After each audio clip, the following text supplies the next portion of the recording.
Dimanche vont commencer les internationaux de tennis de Sarreguemines et pour en parler, je reçois sur le plateau Nicolas Schwartz. Vous êtes le directeur de cette compétition. Est-ce que vous pouvez nous présenter un petit peu ce à quoi il faut s'attendre à partir de dimanche ? Bonjour à tous, merci pour l'invitation. Effectivement, c'est une grosse semaine de tennis qu'on va avoir durant la semaine. Donc on va commencer à partir de dimanche avec les qualifications. Donc 32 joueurs qui arrivent pour essayer de rentrer dans le tableau final. Et ensuite, à partir de lundi, mardi, donc les premiers tours. Donc ce sera des joueurs qui seront entre la 250e place mondiale. Tête de série 1, c'est Tom Paris, donc qui a gagné chez nous il y a 2 ans, qui a fait une très grosse saison, qui sort de plusieurs titres dans notre type de tournoi. Il a même fait des demi-finales sur les Challengers. Il a même fait quelques apparitions sur des tournois du Grand Prix, donc avec Tom Paris, Michael Gertz qui sera aux têtes de série 2, et donc eux ils vont essayer de rejoindre la finale de dimanche prochain à dimanche matin. Donc s'il faut résumer, ce sont des jeunes joueurs à fort potentiel ou des joueurs qui reviennent ? Oui, c'est des joueurs qui sont entre la 250e place mondiale à la 800e place mondiale.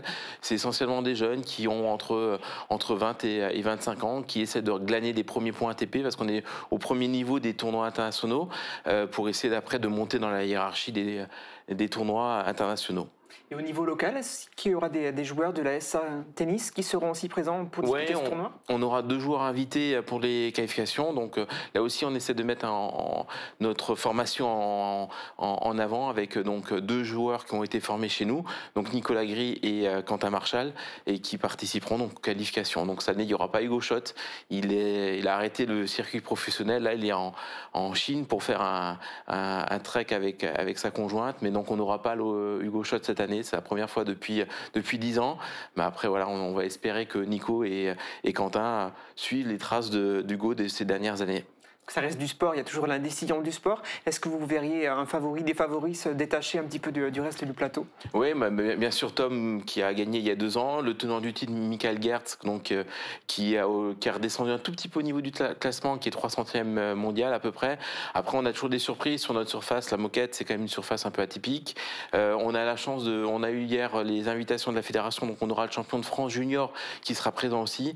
Donc voilà. Après, on verra aussi. Les Allemands sont toujours durs à jouer également sur cette surface, mais je pense que Tom et Michael Gertz, qui ont déjà gagné chez nous, font partie des favoris évidemment. Et comme le tableau est fait, on risque de les retrouver en finale tous les deux ? Tête de série 1, tête de série 2, donc s'ils se rencontrent, ce sera forcément finale, oui. Ok, ça marche. Et puis il y a aussi du simple et du double. Et c'est la 30e édition de ce tournoi. Est-ce que vous avez prévu quelque chose de particulier pour fêter cet événement ? Oui, on organise donc le tournoi depuis 1995. Il y a eu un moment une alternance avec Forbach. Donc là, depuis 2018, on l'organise annuellement. Effectivement, on est retrouvé sur les anciens tableaux, les articles de presse depuis les années 95 qu'on a retrouvés dans nos archives, des vieilles photos, des souvenirs. Quand Alain Schott avait battu Olivier Mutis, par exemple. Et on a fait une belle expo avec tous les anciens tableaux, les articles de presse et tout ça. Donc ça, on va mettre en place à partir de lundi sur le court, le premier terrain qu'on condamne pour être au plus près des joueurs. Est-ce que vous pourriez nous citer certains grands noms qui ont gagné ce tournoi ? Oui, qui ont gagné le tournoi, il y a aucun malheureusement n'a vraiment percé, mais par contre sont passés par Sarreguemines. Le meilleur qui est passé par chez nous, c'est Nikolai Davydenko qui était 3e mondial. Après on a eu Arnaud Clément, Arnaud Di Pasquale, Michael Laudra. Là actuellement il y a Jakub Menzi qui est 16e mondial, qui est venu chez nous il y a 3 ans.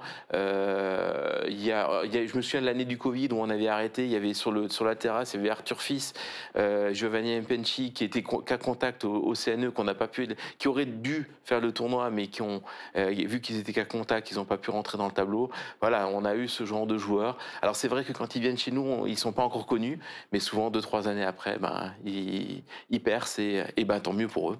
En tant qu'amateur de tennis, quels sont les grands moments que vous retenez de ce tournoi, de ces 30 années ? Il y en a beaucoup. Moi, j'ai eu la chance d'être ramasseur de balles au départ, puis ensuite arbitre et juge de ligne, maintenant directeur du tournoi. C'est beaucoup d'émotions.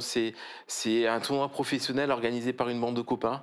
Bien sûr, les époques, quand Hugo Schott a battu Schwanski il y a quelques années, qui était ce 200e mondial où le court était plein, ça c'était des grandes émotions. Moi, je me souviens aussi quand Alain avait battu Mutis. Mutis venait de gagner Wimbledon Junior, on avait une tribune de 400 places, c'était une ambiance de feu.